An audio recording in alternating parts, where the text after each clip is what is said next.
지난 주일에는 말세에 성도들이 겪게 될 7년 대환란 중에 후환란에 대해 말씀을 나눴습니다. 사탄의 계략은 하나님을 흉내내어 사람들을 미혹하는 것인데, 하나님께서 성부, 성자, 성령 삼위일체로 역사하시어 택한 자들을 구원의 길로 이끄시는 것처럼 용으로 비유된 사탄도 바다에서 한 짐승을, 또 땅에서도 한 짐승을 불러내어 싸움에 진용을 갖춘 후 하늘을 사는 성도들을 무너뜨리고 땅에 사는 자들을 미혹하여 짐승의 뿔을 오른손이나 이마에 받게 함으로 사탄 마귀의 종으로서 하게 한다고 하였습니다. 그러나 사탄의 시험과 미혹이 아무리 거세다 하여도 그 기간이 정해져 있다고 말씀했습니다. 전환란, 후환란 각각 42달, 1260일, 한때, 둘때, 반때, 3년 6개월. 이 숫자는 상징적인 것이라 문자 그대로 딱 그만큼은 아니겠지만 일정 기간이 정해져 있다고 말씀했습니다. 일정 기간이 정해져 있음을 알려주신 이유가 무엇이겠습니까? 대환란도 끝나는 날이 있기 때문에 성도들은 이 환란의 때를 믿음과 인내로 이겨내야만 함을 권고하기 위함입니다. 우리가 말세가 아니더라도 살아가면서 정말 환란 시험 또 미혹 시련이 참 많습니다. 오늘 성가대의 참이처럼 우리 다 짐을 지고 살아가는 자들입니다. 그러나 환란, 시련, 시험이 아무리 극심하다 해도 지난주 성경에 기록된 말씀은 반드시 끝이 있다는 겁니다. 전도서 3장 1절로 4절은 때에 대해서 이렇게 말씀합니다. 생명의 말씀 1번인데요. 범사에 기한이 있고 천하만사가 다 때가 있나니, 날 때가 있고 죽을 때가 있으며 심을 때가 있고 심은 것을 뽑을 때가 있으며 울 때가 있는가 하면 웃을 때가 있고 슬퍼할 때가 있으면 춤출 때가 있다. 그렇게 말씀합니다. 다윗도 환란과 시련 시험을 누구 못지않게 겪은 분인데 그는 때가 이르기까지 믿음으로 인내하면 하나님께서 반드시 좋은 날을 선물로 주시더라고 자기 고백을 합니다. 시편 30편 5절 11절 생명의 말씀 2번을 보면 이렇게 그가 고백합니다. 그의 노염은 잠깐이요 그의 은총은 평생이로다. 저녁에는 울음이 깃들일지라도 아침에는 기쁨이 오리로다. 주께서, 누가요? 우리 주님께서, 하나님께서 내 슬픔이 변하여 나에게 춤이 되게 하시고 그가 나의 베옷을 벗기시고 기쁨으로 띄우셨다 라고 고백합니다. 환란, 시련, 시험에 2등가라면 섭섭해할 분이 또 있지 않습니까? 바울 사도도 때가 있음을 이렇게 전가합니다. 갈라디아서 6장 9절 생명의 말씀 3번. 우리 이 말씀은 같이 한번 봉독합니다. 우리가 선의 날에 낙심하지 말지니 포기하지 아니하면 때가 되매 그르리라. 뭐하지 아니하면? 포기하지 아니하면 하나님이 정해놓으신 뭐가 있다는 겁니까? 때가 있다. 그래서 그 때를 다 채우면 하나님이 기도를 들어주시고 인내하는 데 대한 선물을 주신다라고 말씀하는 겁니다. 오늘 함께 읽은 본문 말씀도 때에 대해 전가하는 말씀입니다. 대환란을 지난 그 끝에 어떤 일이 예비되어 있는지를 하나님은 요한 사도를 통해 환란 중에 고난당하는 성도들에게 전가하고 있습니다. 첫째, 하나님께서 승리한 성도들을 영광의 자리에 세워주신다 하는 것입니다. 요한은 어린 양이 시온산에 서 있는 모습을 보고는 보라, 어린 양이 시온산에 서셨다라고 외칩니다. 이 모습은 성경에 능통했던 당시 초대교회 성도들, 특별히 히브리인 성도들은 이 고백을 보면서 이 모습을 생각할 때에 안도의 한숨을 내쉴 만큼 기쁘고 감사한 모습입니다. 유대인들이 제일 좋아하는 모습입니다. 사극을 보면 왕이 용상 앞에, 왕의 그 용상 앞에 보면 발판이 있습니다. 왕이 어전에 나와 보좌에 앉은 후 그 발을 발판 위에 딱 놓으면 신하들이 머리를 조아리고 어명을 받습니다. 이스라엘 백성들은 지성소 안에 모셔놓은 언약궤를 하나님의 발판이라고 여겼습니다. 역대상 28장 2절로 3절을 보면 다윗이 이런 말을 합니다. 생명의 말씀 4번이에요. 나는 여호와의 언약궤 곧 우리 하나님의 무엇을? 언약궤를 뭐라고 합니까? 하나님의 발판이다. 그렇게 표현합니다.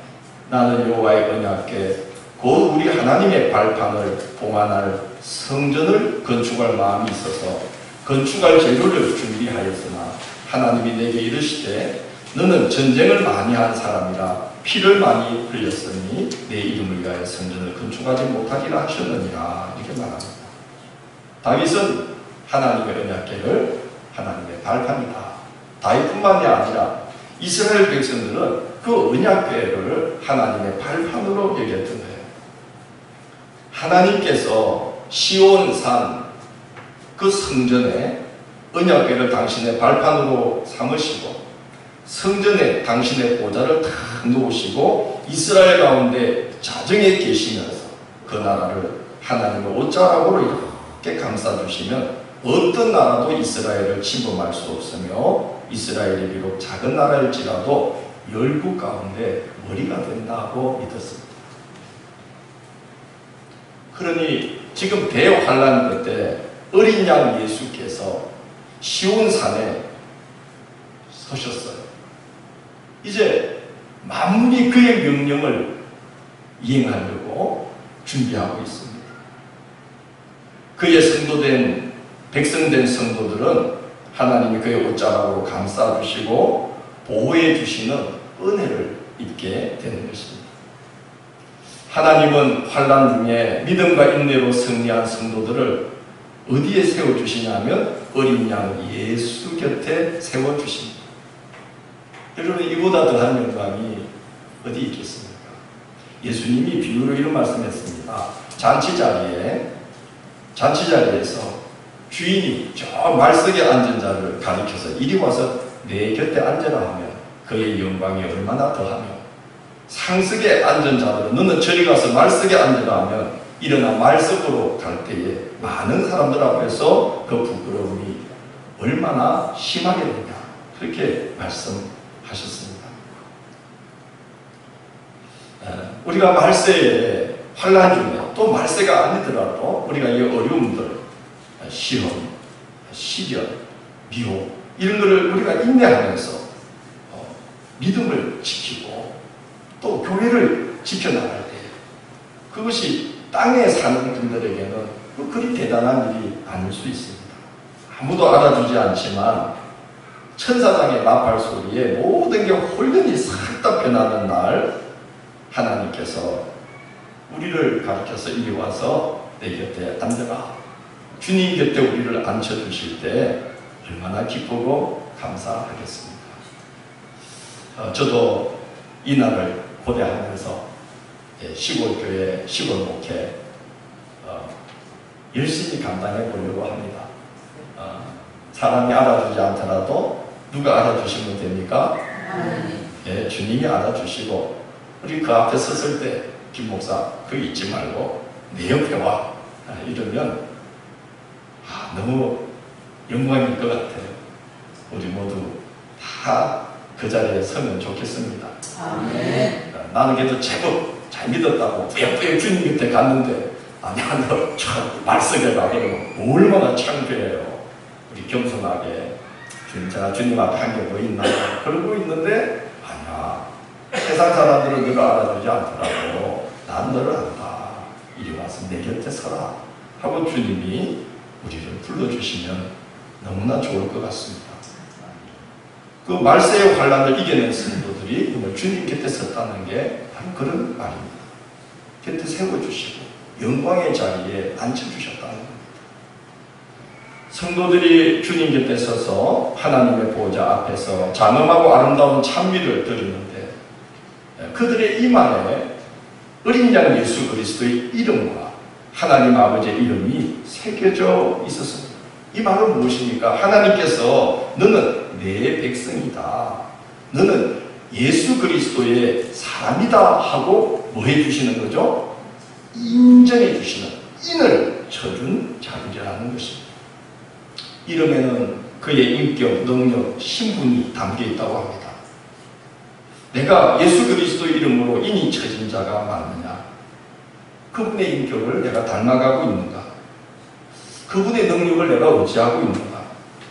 그분이 우리에게 부여하신 그리스도인의 신분에 합당한 삶을 살고 있는가? 한번 돌아보면 좋겠습니다. 저도 이제 목회가 얼마 안 남아서 그런지 그동안은 교회를 어떻게든 막 세워보려고 거기에 많은 노력을 기울이고 관심이 거기에 막 집중되어 있었는데 요즘 문득문득 드는 생각이 너 목사로서는 뭐 열심히 살아왔는데 야, 너 그리스도인 맞냐? 이렇게 물어보시면 내가 정말 주님을 닮아가고 있는지, 내가 정말 주님이 가는 그 십자가의 길로 정말 마다하지 않고 가려고 하는지, 주님과 더불어 내가 정말 살고 있는지, 그걸 이제 남은 날들 동안 심각하게 묻지 않으면 안 되겠다, 그런 생각이 들었습니다. 이마에 하나님의 이름과 주 예수 그리스도의 이름이 새겨져 있는 자들이 영광스러운 자리에 서 있다는 겁니다. 그들은 여자와 함께 더럽히지 않고 순결한 자로 인정된 자들입니다. 여기서 말하는 여자는 8절을 보면 바벨론으로 비유된 사탄의 세력을 말합니다. 8절을 보면 바벨론을 가리켜서 그의 음행으로 진노의 포도주를 마시게 된 음녀로 비유를 합니다. 여자와 함께 더럽히지 않고 순결한 자는 사탄의 두 짐승, 또 땅의 권세와 미혹하는 영으로 미혹할 때 거기 넘어지지 않는 자, 거기에 넘어가지 않는 자들을 가리키는 것입니다. 그들은 어린 양이 어디로 인도하든지 따라가는 자며 사람 가운데 속량함을 받아 처음 열매로 하나님께 드려진 자라고 말합니다. 예수님은 십자가에 달리셨을 때에 하나님의 인도하심을 믿고 사망의 음침한 골짜기를 건너가셨습니다. 지금 하나님의 보좌 앞에서 주님 곁에 서서 장엄하고 아름다운 승리의 노래를 부르는 성도들도 예수님처럼 행했다는 겁니다. 그 큰 음녀 바벨론으로 비유되는 그 사탄의 미혹에 넘어가지 않고 주님이 오라는 대로 그 길을 따라갔다는 거예요. 예수님이 그들을 십자가의 길로 이끄실 때에도 그 길을 마다않고 순종함으로 십자가의 길을 갔다는 거예요. 주님이 하나님 한 분 딱 바라보면서 그 십자가의 고통을 감당하시고 사망의 음침한 골짜기를 건너가신 것처럼 이들도 주님이 이게 가야 될 길이다 할 때 마다하지 않고 유혹에 넘어가지 않고 그냥 주님을 따라서 그들도 사망의 음침한 골짜기를 건너면서 순종하면서 자신을 순교의 첫 열매, 처음 익은 열매로 내어드리고 주님과 함께 걸어간 자들이라는 것입니다. 그 걸음의 끝에 한량없는 영광이 기다리고 있다. 그런 삶은 반드시 주님 곁으로 인도된다. 그렇게 오늘 본문이 그 사실을 증거하고 있습니다. 둘째는 주님이 시온산에 서시는 날 사탄의 세력은 속절없이 무너진다는 것입니다. 그러니까 그게 지금 맹위를 떨치고 있고 그 사탄의 미혹이 아무리 달콤한 것 같아도 절대 거기에 미혹되거나 그걸 따라가서는 안 되고 속절없이 무너질 것을 보고 가지 말라는 거예요. 요한은 한 천사가 땅에 거주하는 모든 자들에게 전할 영원한 복음을 지닌 저 공중을 날아가는 모습을 봅니다. 그 천사가 그 복음의 내용을 큰 소리로 들려주기를 하나님의 심판의 시간이 이르렀나니 하나님을 두려워하고 그에게 경배를 돌리라 이렇게 큰 소리로 외쳤습니다. 하나님의 심판이 시작되었다는 것, 그것이 모든 자들에게 전할 영원한 복음의 핵심이라는 것입니다. 그러자 또 한 천사가 그 뒤를 따르면서 하나님의 심판이 어떻게 시행되는지를 들려줍니다.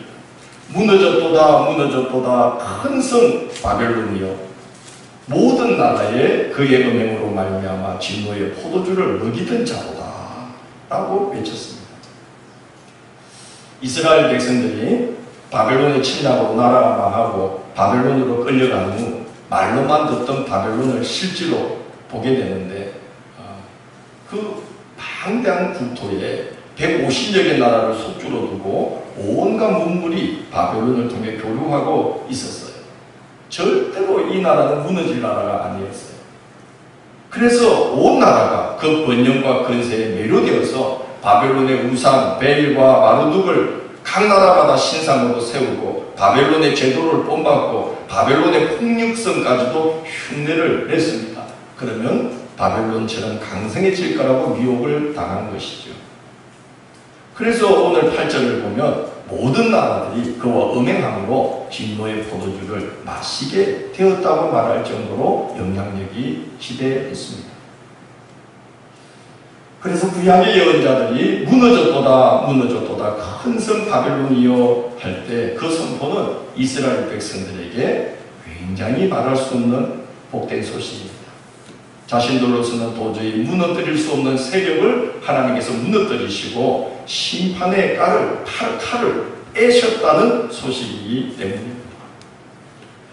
고대인들에게 절대로 무너지지 않을 것만 같았던 이 강성한 제국 바벨론은 요한계시록에서 성도와 땅의 사람들을 미혹하는 큰 음력, 사탄의 세력으로 비유되고 있는데 그 세력이 무너지고 말았다는 것입니다. 또 한 천사는 외치기를 그의 음행에 참여한 자들은 진노의 포도주를 마시게 될 터인데 영원히 꺼지지 않는 불과 유황으로 고난을 당할 것이고 밤낮 쉼을 얻지 못하리라고 말합니다. 여러분 유황 불못에 던져지면 그 뜨거운 열기와 피어오르는 연기로 숨을 쉴 수가 없어요. 그뿐 아니라 정말 고통스러운 흉골이 무엇인가 하면 밤낮 쉼을 얻지 못한다는 것입니다. 아무리 대단해 보여도 아무리 좋을 것 같아도 이 큰 음력 바벨론 사탄의 미혹을 따라가는 자들은 유황불못에 떨어질 뿐만 아니라 살았어도 죽었어도 뭘 얻지 못한다고 그래요? 밤낮 쉼을 얻지 못한다. 여러분 요즘 마음 탁 놓고 쉬면서 살고 계십니까? 예, 주님 안에서 안식을 누리시기를 축원합니다. 진리가 너희를 자유롭게 하리라. 나는 마음이 온유하고 겸손하니 내 명을 해라. 그래야 너희가 뭘 얻으리니? 쉼을 얻으리니. 이 마음 놓고 쉬지 못한다는 건 굉장한 고통이에요. 뭐 지옥 불못이 따로 있겠습니까? 부당 김남수 선생 혹시 아시는지 모르겠습니다. 지금 100세신데 건강하게 장수하시면서 서울역 사층인가 거기서 부당 심수를 열고요. 심과 뜸으로 많은 분들을 고쳐주고 계신 분이에요. 그분이 예전에 90세 때 텔레비전 프로그램에 나와서 자신이 고쳐준 환자 중에 아주 인상 깊었던 한 환자 이야기를 했어요. 전화가 왔더래요. 어딘지는 묻지 마시고 어디로 오시라고 가서 갔더니 그 중앙정무부장 관사들이에요. 그때 중앙정무부장이 누군지 아십니까? 김성률은 아닙니다. 김재규라는 분이 김재규. 아시나요? 아까 중요한 이야기 할 때는 다 안 듣더만은 아까 그게 진짜 중요했어요. 갔더니 세상에 중앙정보부장 김재규 씨가 관사에 딱 있더래요. 그래서 부당 선생님이 선생님 어디가 아프십니까? 했더니 김재규 씨가 딱 한마디 하더래요. 부당 선생, 나 잠 좀 자게 해주시오. 이야, 천하에 부를 거 없는 권세를 누리는 이분이 지금 뭘 못하고 있어요? 잠을 못 자는 거예요. 자도 잠도 같이 가고, 눈을 뜨고 있어도 뜬 거 같이 가고. 이 경험해 보셨죠? 잠을 자도 잠을 같지가 않고 아침이 돼서 눈을 뜨고 다니는데도 눈을 뜬 것 같지가 않은 거예요. 그게 하루 이틀이 아니라는 거예요. 그래서 부당 선생님, 나 좀 자고 싶어요. 그러더래요. 몸을 탁 진맥을 해보니까 온몸의 신경이 팽팽하게 긴장되어 있고 온몸이 다 딱딱하게 굳어 있더래요. 부당 선생님 말씀이 사람이 그 상태가 되면 생각이라는 것이 멈춰지지 않는데 숨을 쉬어도 이 숨이 폐로 잘 내려가지를 않는데 그러니까 숨이 여기서 갈딱합니다. 생각이 밤에 자야 되는데 생각이 멈추지를 않는 거예요. 지금 뭘 얻지 못하고 있는 거예요? 신으로 참 안타깝고 정말 안 된 분이 불쌍하고. 기독교 용어는 아니지만 무간지옥이라는 말이 있어요. 없을 무자의 사이가. 그러니까 무간지옥은 어떤 지옥일까요? 고통이 뭐가 없이 고통이 틈이 없이 계속 고통이 이어지는 게 무슨 지옥? 무간지옥이라는 거예요. 오늘 말씀하고 있는 것이 우리가 큰 능력, 세상을 미혹하고 성도를 무너뜨리는 이 세상에 미혹하는 그 뒤에 용으로 비유되어 있는 이 사탄의 세력, 바벨론을 따라가게 되면은 나중에 유황 풀못에 던져질 뿐만이 아니라 뭘 얻지 못한다는 거죠? 힘을 얻지 못한다. 비트코인 하는 분들 진짜 그래요. 이게 주식은 오후 6시 되면 뭐죠? 장을 내려요. 그러니까 딴 거 할 수 있는데 비트코인은 초 단위로 이게 막 바뀌어요. 그러니까 자다가도 불뚝이 나서 또 보는 거예요. 뭘 얻지 못하느니? 하나님의 백성으로 부름받은 우리가 세상에 미혹당하며 살면 그 심령이 어떤 상태에 이르게 되느냐.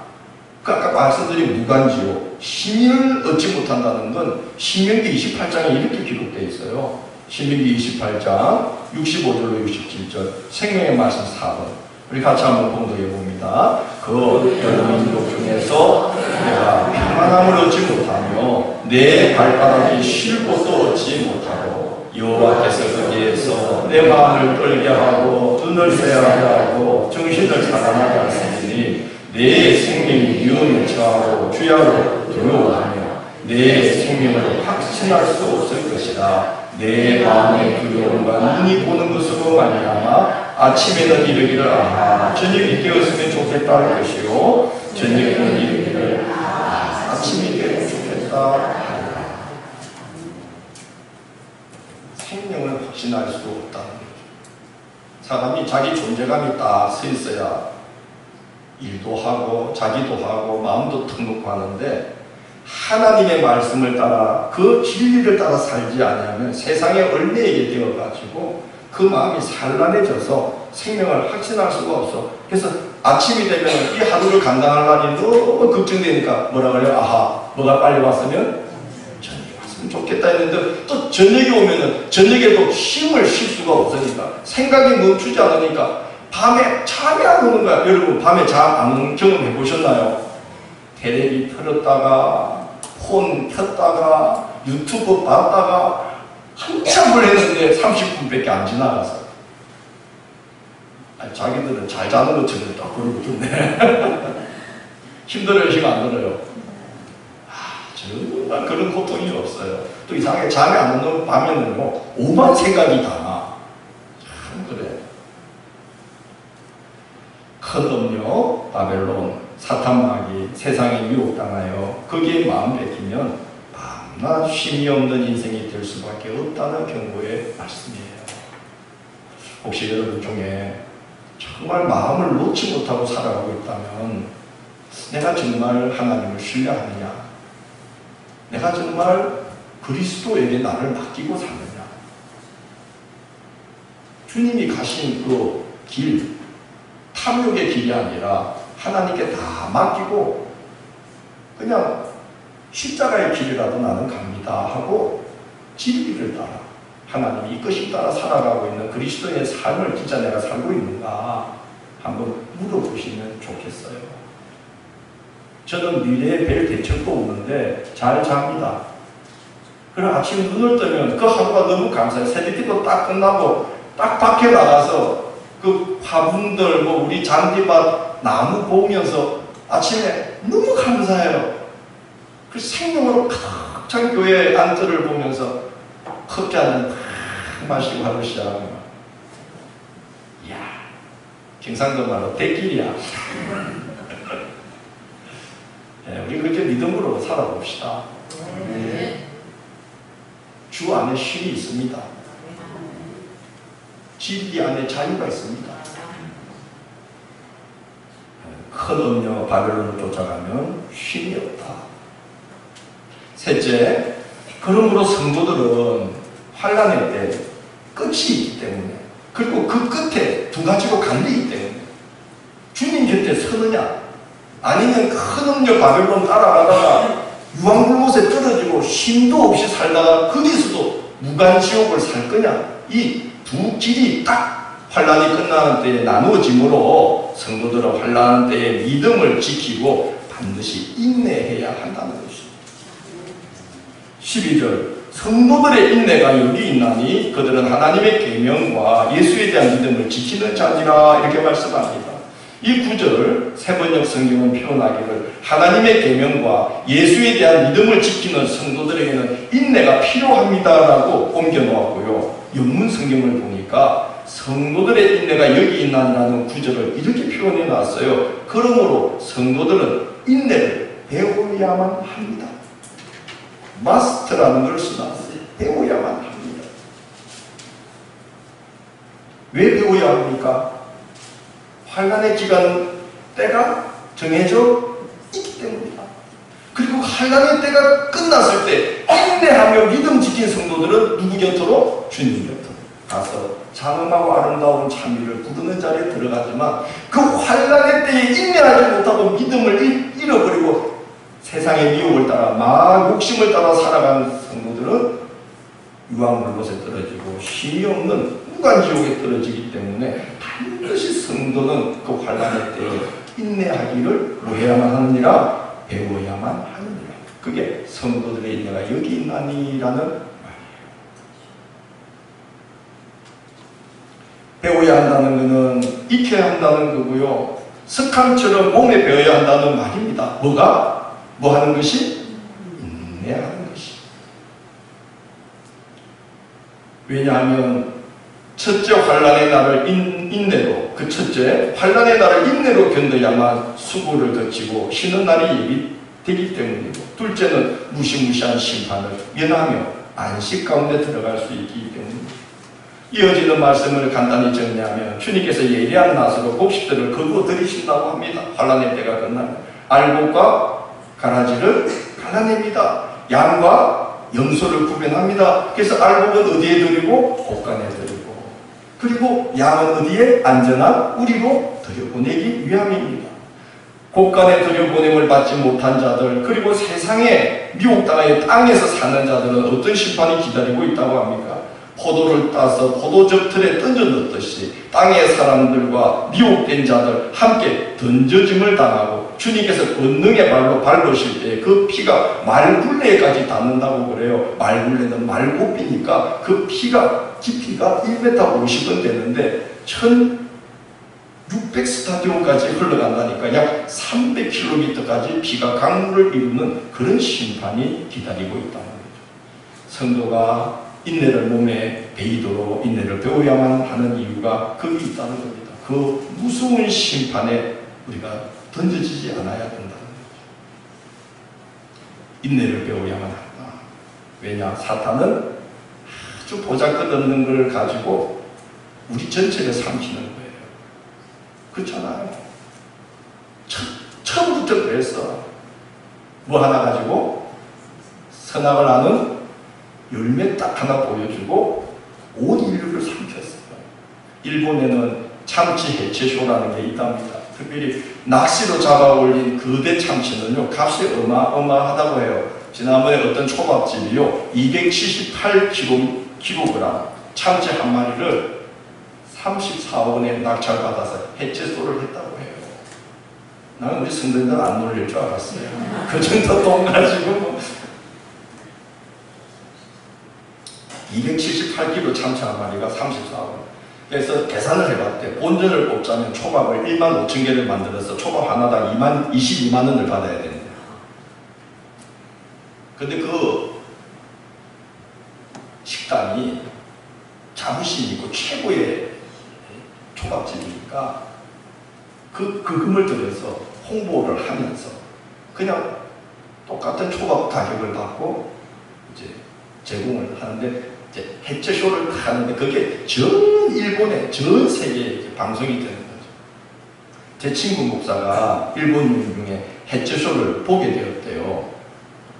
많은 사람들이 보는데 막 해체를 당하는 참치가 너무 가련하고 불쌍해서 참치한테 물었대요. 참치야, 너 어쩌다가 여기 와서 이런 꼴을 당하고 있니? 참치가 대답을 하더래요. 예, 목사님, 제가 태평양을 누비고 다녔는데 막 자유롭게 다녔는데, 아니, 요만한 정어리 한 마리가 바다 안에서 요렇게 아주 요러고 이렇게 흔들흔들하고 이렇게 있더래요. 그래서 툭 건드려 보니까 또 저리 가더니 다시 와가지고 또 자기 앞에서 요러고 있더래요. 예쁘죠? 아주 보암직도 하고 먹음직도 하고 먹으면 맛있게도 보이게 하고 있더래요. 몇 번을 해도 괜찮더래. 아, 이거 괜찮구나 하고 덥석 먹었는데 눈 떠보니까 여기 와 있더래요. 그러면서 하는 말이, 목사님, 절대 작은 것에 미혹되면 안 됩니다. 사탄은 작은 거 하나 멋지게 포장해서 내주지만 그것 덥석 삼키면 목사님 인생 절단납니다. 그러더래요, 참치가. 이 목사님들은 뭐가 달라도 다르죠. 네. 저는 뭐 그런 생각 안 하죠. 딱 보면 아이고 좀 빨리 와야 되는데 접시에. 근데 그 친구는 영적인 친구라 참치와 대화를 나눴대요. 그래서 깨달았대. 사탄은 살을 조금 내주고 뼈째 삼키는 존재구나. 육신의 정욕, 안목의 정욕, 이생의 자랑거리로 미혹하는 거죠. 어떻게? 이러면서 요거 삼키면 지혜로워진다. 요거 삼키면 부자 된다. 요거 삼키면 유명해진다. 요거 먹으면 행복해진다. 해가지고 앞에서 모르고 있는데 그거 딱 삼키면 어떻게 될까요? 인생이 통째로 유황불못에 던져지고 삼키는 순간 힘을 얻지 못하고 인생이 난도질을 당하는 거예요. 사탄에 불쌍해진다는 거예요. 네, 여러분, 설교를 마치겠습니다. 성도는 참 이 말세를 살아가는 게 어렵습니다. 순교의 시대는 아니지만 순교 시대보다는 더 어렵다고 봐요. 굉장히 뭔가가 복잡한 시대를 살고 있는데 우리가 어떻게 이 시대를 잘 걸어서 주님 곁에 서게 될까? 내 이렇게 정말 내 걸 놓고 살아도 되나? 세상이 이런 걸로 미혹할 때 거기에 끌려가서 될까? 하는 생각에 보기를 바랍니다. 주님을 따라가야만 자만식이 있고 영광의 자리에 세워진다고 합니다. 잠깐 기도합시다. 주님, 말세 믿음 지키게 해주세요. 환난 시험 요 앞에 인내하게 해주세요. 힘들 때, 오히려 그럴 때 인내를 배우게 해주세요. 상급받을 날을 바라보면서 주님 인정해 주시기를 기대하면서 끝까지 승리하게 해주세요. 우리 모두가 인내가 몸에 배이게 해주세요. 잠깐 기도드립니다. 하나님 아버지, 오늘도 말씀